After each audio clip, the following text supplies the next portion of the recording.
क्योंकि मुझे ऐसा लगता है कि बोलिए। जानकी के लिए मर चुका है रावण का शरीर, मर चुका है रावण का शरीर, स्तब्ध है सारी लंका, सुनसान है किले का परकोटा, कहीं कोई उत्साह नहीं, किसी घर में नहीं जल रहा है दिया, विभीषण के घर को छोड़कर।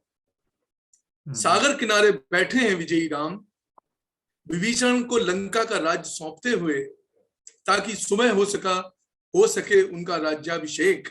बार बार लक्ष्मण से पूछते हैं, अपने सहयोगियों की कुशल क्षेम, चरणों के निकट बैठे हैं हनुमान। मन में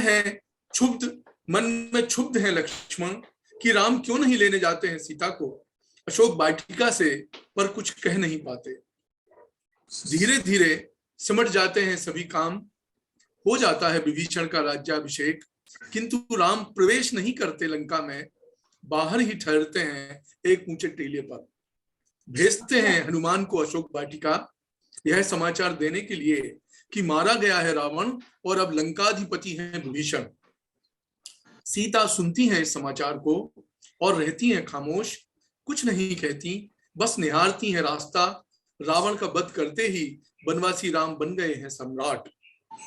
लंका तक पहुंचकर भी भेजते हैं अपना दूत, नहीं जानना चाहते 1 वर्ष कहाँ रही सीता, कैसे रही सीता। नैनों से बहती है अश्रुधार, जिसे समझ नहीं पाते हनुमान, कह नहीं पाते वाल्मीकि। राम अगर आते तो मैं उन्हें मिलवाती इन परिचारिकाओं से, जिन्होंने मुझे भयभीत करते हुए भी स्त्री की पूर्ण गरिमा प्रदान की। वे रावण की अनुचरी तो थीं, पर मेरे लिए माताओं के समान थीं। राम अगर आते तो मैं उन्हें मिलवाती इन अशोक वृक्षों से, इन माधवी लताओं से, जिन्होंने मेरे आंसुओं को ओस के कणों की तरह सहेजा अपने शरीर पर राम तो अब राजा हैं, वह कैसे आते सीता को लेने। विभीषण करवाते हैं सीता का श्रृंगार और पालकी में बिठाकर पहुंचाते हैं राम के भवन पर। पालकी में बैठे हुए सीता सोचती हैं, जनक ने भी तो उसे विदा किया था इसी तरह। वही रोक दो पालकी, गूंजता है राम का स्वर, सीता को पैदल चलकर आने दो मेरे समीप। जमीन पर चलते हुए कांपती है भूमि सुता, क्या देखना चाहते हैं मर्यादा पुरुषोत्तम। कारावास में रहकर चलना भी भूल जाती हैं स्त्रियां। अपमान और उपेक्षा के बोझ से दबी सीता भूल जाती है पति मिलन का उत्साह, खड़ी हो जाती है किसी युद्ध बंदनी की तरह। कुठाराघात करते हैं राम, सीते कौन होगा वह पुरुष जो वर्ष भर पर पुरुष के घर में रही स्त्री को करेगा स्वीकार। मैं तुम्हें मुक्त करता हूं, तुम चाहे जहां जा सकती हो।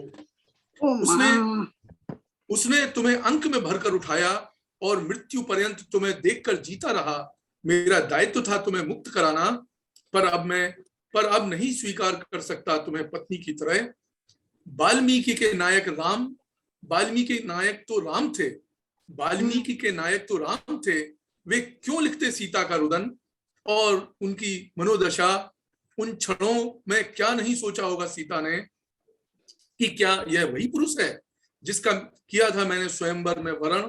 क्या यह वही पुरुष है जिसके प्रेम में मैं छोड़ आई थी अयोध्या का महल और भटकी थी बन बन।